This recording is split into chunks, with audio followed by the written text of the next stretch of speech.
In this episode, we are going to talk about a very important chapter in the history of British imperial expansion in northwest India, involving the annexation of Punjab. As you know, Punjab eventually emerged as a very important resource for the empire by supplying a huge manpower in the army, and also it was agriculturally rich province. But we are concerned today with the history of British occupation of Punjab in 1849, and we try to explain it in terms of the kind of sense of insecurity that the British felt as far as the northwestern frontier was concerned.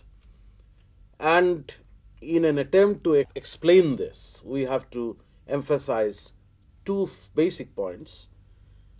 What was really the British interest in establishing direct control over the Punjab? And secondly, what was the immediate context? What were the conditions in Punjab that actually invited the British intervention? Finally, drawing the curtain on Ranjit Singh's kingdom, pensioning of the young prince, Dalip Singh, to England, where he ultimately spent the rest of his life as an exile. And our explanation also will concentrate on how the internal configuration in Punjab was a very important factor in creating the condition in which intervention by the British became possible. So these are basically the basic points concerning the history of this annexation.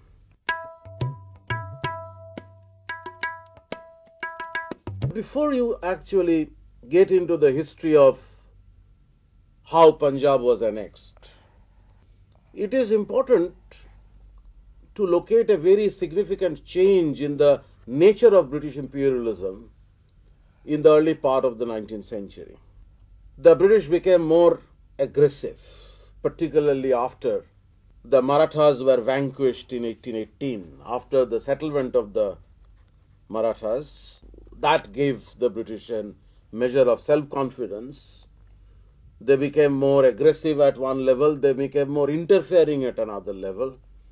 Occasions of intervention in many of these princely states with whom the British had established treaty relationships became more frequent. Threats of deposition began to hang over the heads of many of these princely rulers, and British rulers often claimed that they needed to replace these princely rulers in order to bring the inhabitants of these princely states under the more benevolent government of the British. They often had this habit of describing these princely rulers as examples, as vestiges of Oriental misgovernment. So this is certainly a very significant change in the imperial policy, in imperial attitudes. The kind of reticence or the kind of caution that early imperialism practiced was discarded in favor of a more aggressive policy. This particular trend climaxed in the 1840s. During 1848, as you know, when Governor General Dalhousie embarked on a systematic policy of annexation of the territories of many of the more prominent princely states, including Awadh. Awadh was annexed in 1856. So annexation of Punjab forms a very important chapter in this history of a new kind of imperialism that began to surface its head from the early part of the 19th century. One can trace the beginning from the time of Wellesley, of course, but as we know, Wellesley was actually discouraged by the authorities in London, and he was in fact recalled for being spendthrift, for the useless expenses that he had incurred in many of the Indian wars that Wellesley's establishment had fought. But from 1820s onwards, we can also see a change in the policy of the British authorities in London. They were now becoming more indulgent. They were now becoming more supportive. And in 1813 came a Governor General, Hastings of Moira, who spelt it out with a certain notion of paramountcy. Sir, Yes? what was this paramountcy and what was its implication? Oh, paramountcy is actually a claim of overlordship.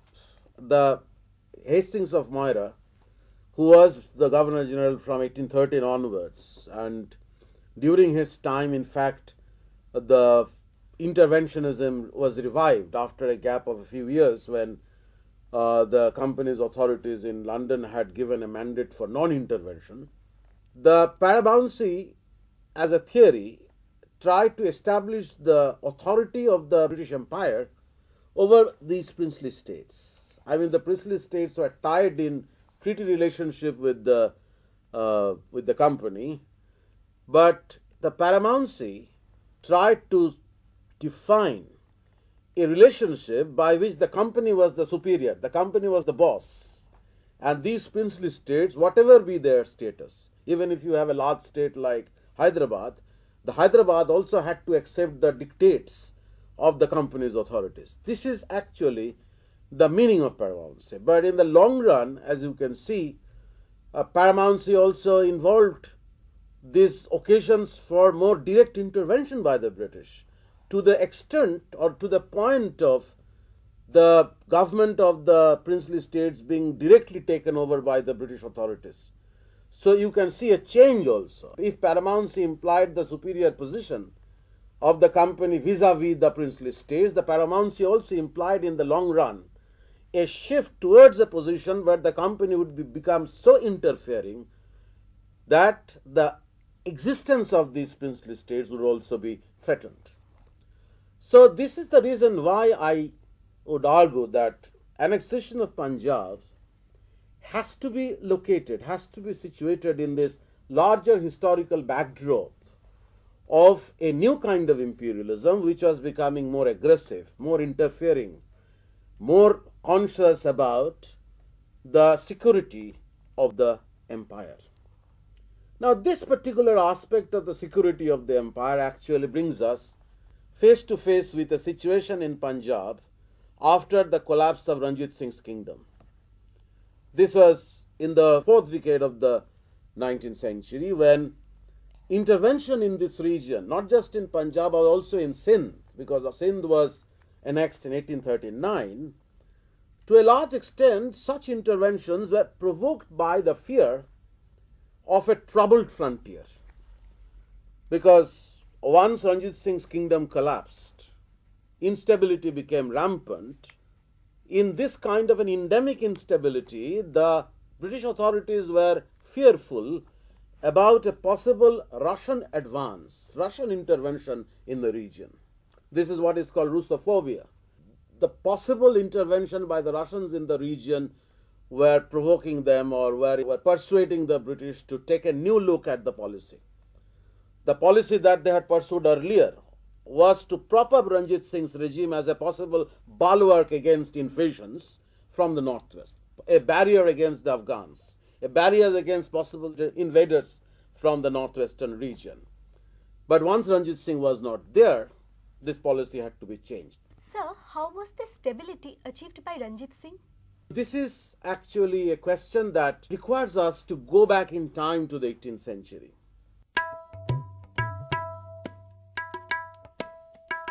The situation in Punjab in the 18th century, which became extremely troubled as a consequence of the decline of the Mughal Empire. There were frequent invasions from the northwest. Nadir Shah came to India via that route. Later, Ahmad Shah Abdali, who was firmly anchored in Afghanistan, in Kabul, made Punjab a target, and certain regions of Punjab were occupied by Abdali as the Mughal emperor actually ceded them to Abdali in order to buy peace. It is in this context of some kind of anarchy in the region, some kind of instability in the region, the Sikh Sardars, and this also takes you to the Sikh movement, because it was basically an agrarian movement of the peasantry and local zamindars, who were attracted to Sikhism and who were actually fighting a prolonged war of resistance against the Mughals. So on one side you have this resistance against the Mughals. Since the time of Guru Gobind, or this tradition was continued by Banda Bahadur. On the other side you have the need to resist the Afghans, to contain the Afghans. And you have the relative instability in the region which was affecting agriculture and trade. It is in this kind of a situation that many of these Sikh leaders managed to establish their little kingdoms in the later half of the 19th century, to create a kind of a centrifugal Sikh polity with the memory of Sikh resistance against the Mughal as a kind of ideological support, with the compulsion of containing the Afghans as a kind of military necessity that was demanding the emergence of a more organized, more powerful leadership.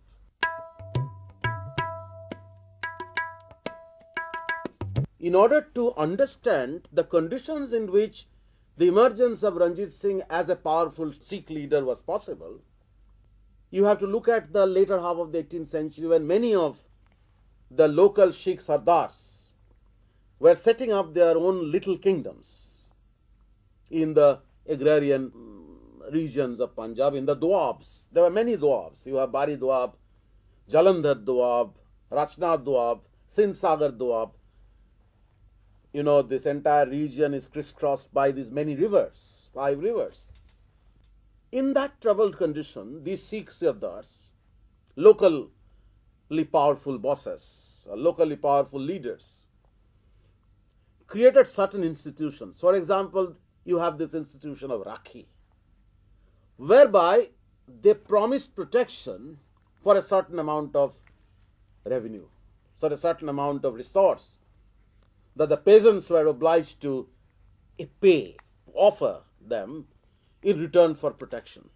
And those who were capable of offering such protection were able to creating missiles, local military communities, or a community which was held together by a common allegiance to the community which had been bonded by the Sikh Panth since the time of Guru Gobind.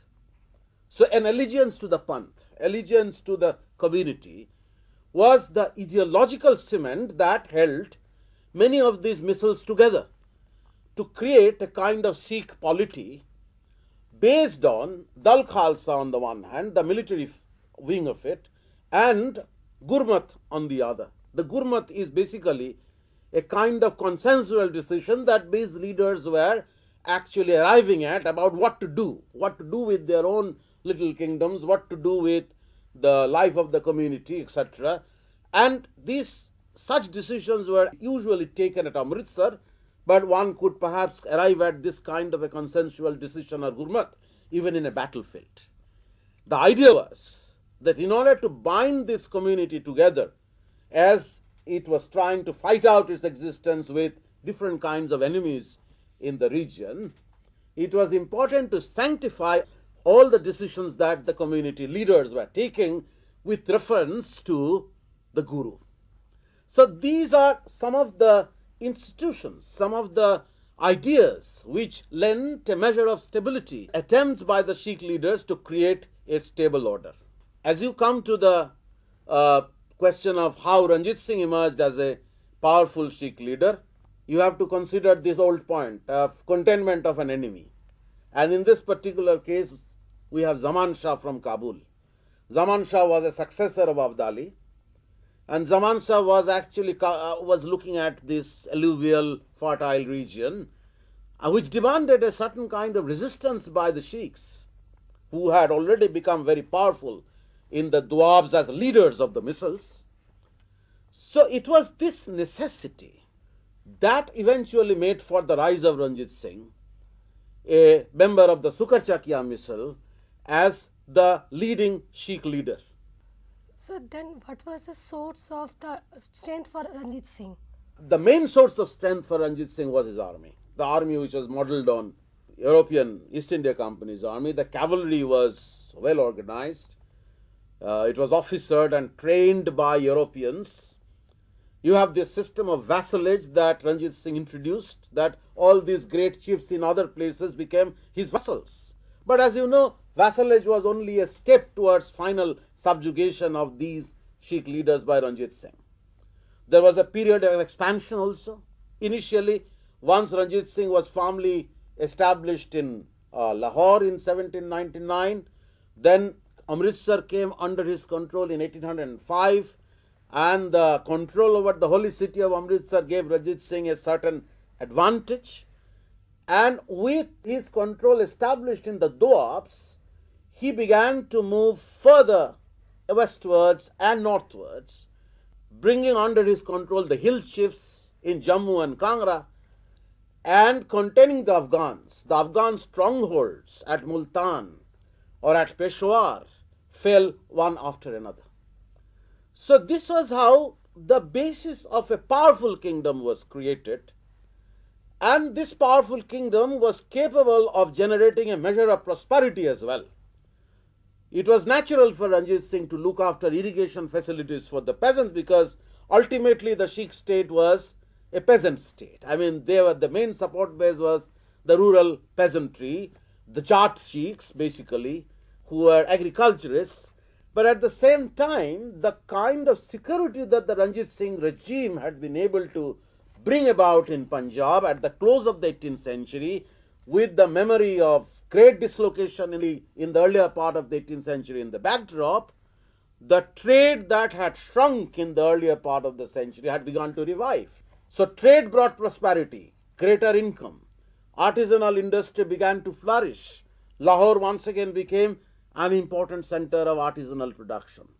So it was not just a kind of a military state that Ranjit Singh was able to create.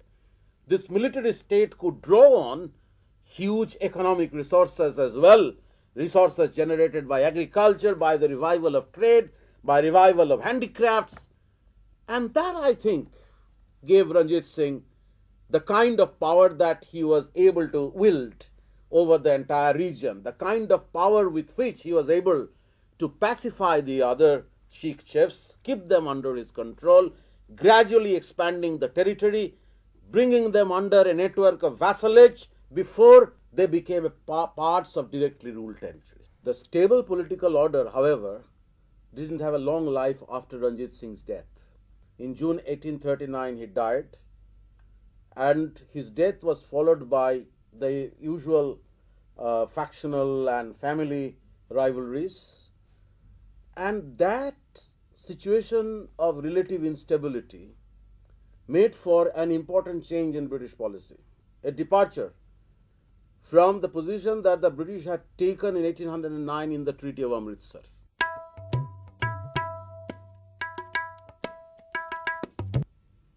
The Treaty of Amritsar had accepted Ranjit Singh as the sole sovereign ruler of the Punjab, looking upon Ranjit Singh's kingdom as a possible buffer against invaders, allowing Ranjit Singh to contain the Afghans by expanding westwards.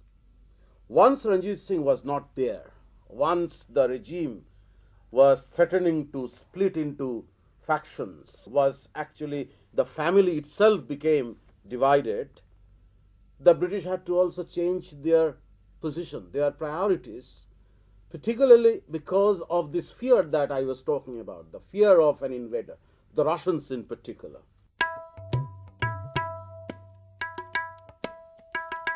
Situation after 1839 was very troublesome. Kharak Singh was the nominee. Kharak Singh, one of Ranjit Singh's sons, became the ruler. That was Ranjit Singh's desire, and Ranjit Singh also decided that Dhyan Singh would be his wazir, but Kharak Singh didn't have a long life. He was not strong enough, so taking advantage of his weaknesses, his son, now Nihal Singh, started managing the affairs of the state. But also Nihal Singh didn't live long. When he was returning from the funeral of Kharak Singh, they had an accident. Nihal Singh died. Sher Singh, the eldest son of Ranjit Singh, became the ruler, but didn't have a very safe tenure, because constantly he had troubles. One group of Sikh leaders would be pitted against Sher Singh. There will be another group supporting him. So the family itself became divided. The court at Lahore became a hotbed of intrigues.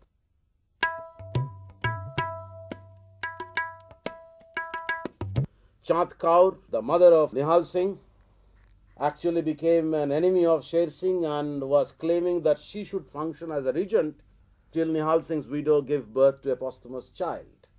And now it was the turn of Nihal Singh to ensure the forced abortion of that child, and Chand Kaur died under mysterious circumstances and he got implicated in this. So all this is indicative of how the polity that Ranjit Singh had been able to create, how the stable political order that Ranjit Singh had been able to create was fragmenting, was splitting up. The family group was splitting up. The aristocrats, the Sikh leaders were becoming divided, one group supporting one claimant for throne, another group another claimant for throne. So this was the situation which was actually besieging, which was actually facilitating, calling for a change in British policy. And the British were taking advantage of the troubled waters. Sir, can we say that the same story also continued in Punjab, where the British took advantage of the internal conflicts? Certainly. You see the repetition of the same story, and also the repetition of a similar story that you have seen elsewhere in India, that one of the factions would eventually invite the British to intervene.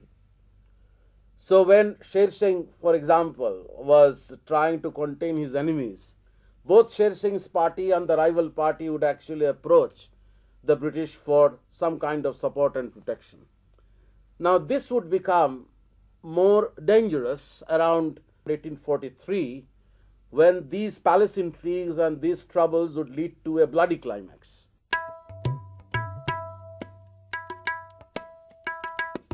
Sher Singh was killed by one of the groups known as the Sandhanwalia family group, which was pitted against Sher Singh. Sher Singh had already earlier taken over their Jagir. Only at the intervention of the British some kind of settlement was reached, but the Sandhanwalias didn't actually favor him. Also, the enmity was so strong that they decided to kill him along with one of his sons. And at that hour, an infant son of Ranjit Singh named Dilip Singh became the ruler with the support of one of these groups. And the situation became so volatile that the Council of Regency, which was headed by Rani Jindan, in fact carried on secret negotiations with the British for providing Dilip Singh with a protective cover. So that was the occasion when the intervention eventually took place, around 1845-46. There was a premeditated war. The British mobilized their army on the other side of Satluj. The Sikh army became somewhat independent of the control of the palace or of the control of the rulers. The Sikh army became excited by the presence of the British on the other side of the Satluj. The Sikh army crossed the river. The British intervened. Wars were fought. Eventually, the Sikh army lost out. A treaty was signed in March 1846, which accepted Jindan's Council of Regency. But Jindan eventually learnt the hard way how treacherous the British were as friends.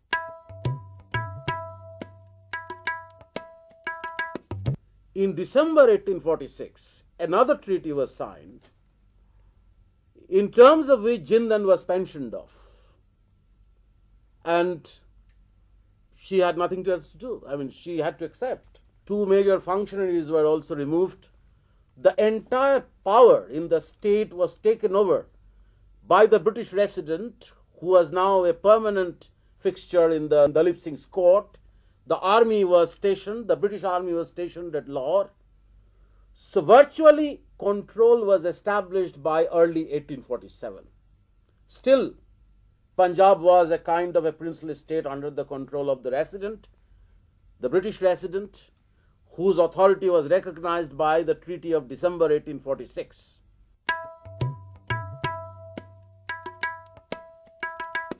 Between this position and annexation in 1849, it was a small step. Because such a prominent presence of the British, the resident trying to control the government, the attempt by the resident to undermine the Council of Regency, the attempt by the resident to pension of Rani Jindan, all this created a certain kind of grievance in the Punjab, and there were resistance against it. And such resistance led to a series of another set of wars, the wars at Chilianwala, and finally the British won the victory in the Battle of Gujarat. And after their victory in the Battle of Gujarat, they forced Dalip Singh, the infant ruler, to sign the document of annexation. Dalip Singh was sent out to England, and he lived the rest of his life in England as an exile. So, annexation undertaken by Dalhousie in 1849.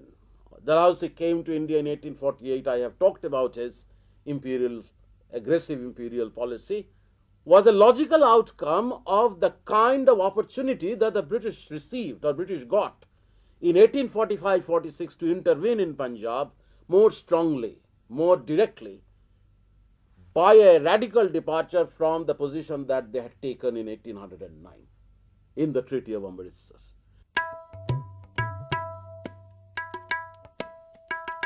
So, by way of recapitulating some of the points that we have made in the course of this discussion, we have made the point that the annexation of Punjab in 1849 has to be located in the larger backdrop in a new kind of imperial policy that you see from 1820s onwards. Imperialism was becoming more aggressive, more interfering, more expansionist. It started with Hastings of Moira, but then it reached its climax in Dalhousie in 1848, and in 1849 Punjab was annexed. It has to be, the British intervention in Punjab has to be studied in terms of a departure of British policy, the policy that they had adopted in 1809, and this was warranted by the troubled conditions in Punjab, which created the fear of a possible intervention by somebody from the northwest threatening the security of the British Empire, Russophobia that I was referring to. And thirdly, intervention in Punjab, that which actually led to the final annexation in 1849, was a consequence of the division in the Punjab polity.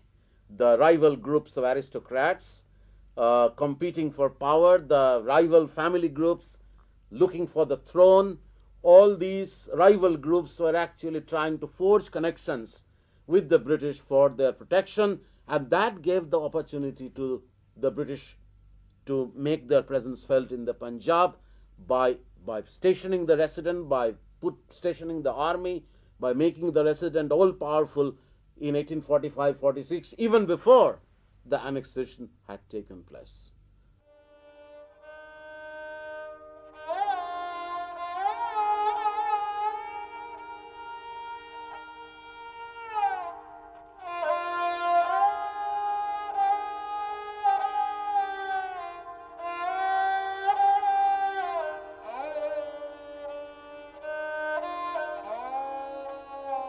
Actually emerged as a very important resource for the empire by supplying a huge manpower in the army, and also it was agriculturally rich province. But we are concerned today with the history of British occupation of Punjab in 1849, and we try to explain it in terms of the kind of sense of insecurity that the British felt as far as the northwestern frontier was concerned, and in an attempt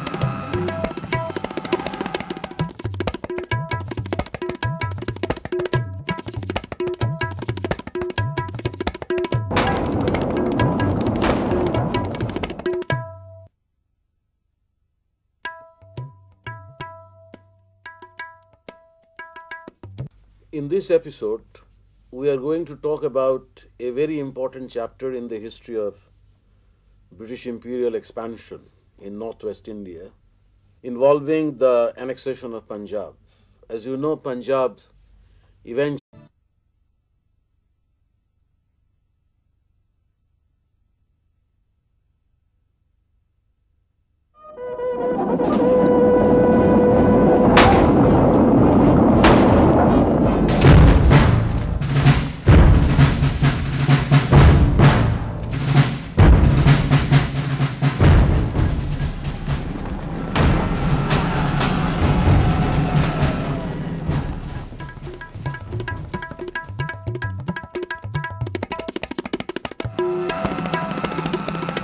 explain this, we have to emphasize two basic points. What was really the British interest in establishing direct control over the Punjab? And secondly, what was the immediate context? What were the conditions in Punjab that actually invited the British intervention? Finally, drawing the curtain on Ranjit Singh's kingdom, pensioning of the young prince, Dalip Singh, to England, where he ultimately spent the rest of his life as an exile. And our explanation also will concentrate on how the internal configuration in Punjab was a very important factor in creating the condition in which intervention by the British became possible. So these are basically the basic points concerning the history of this annexation.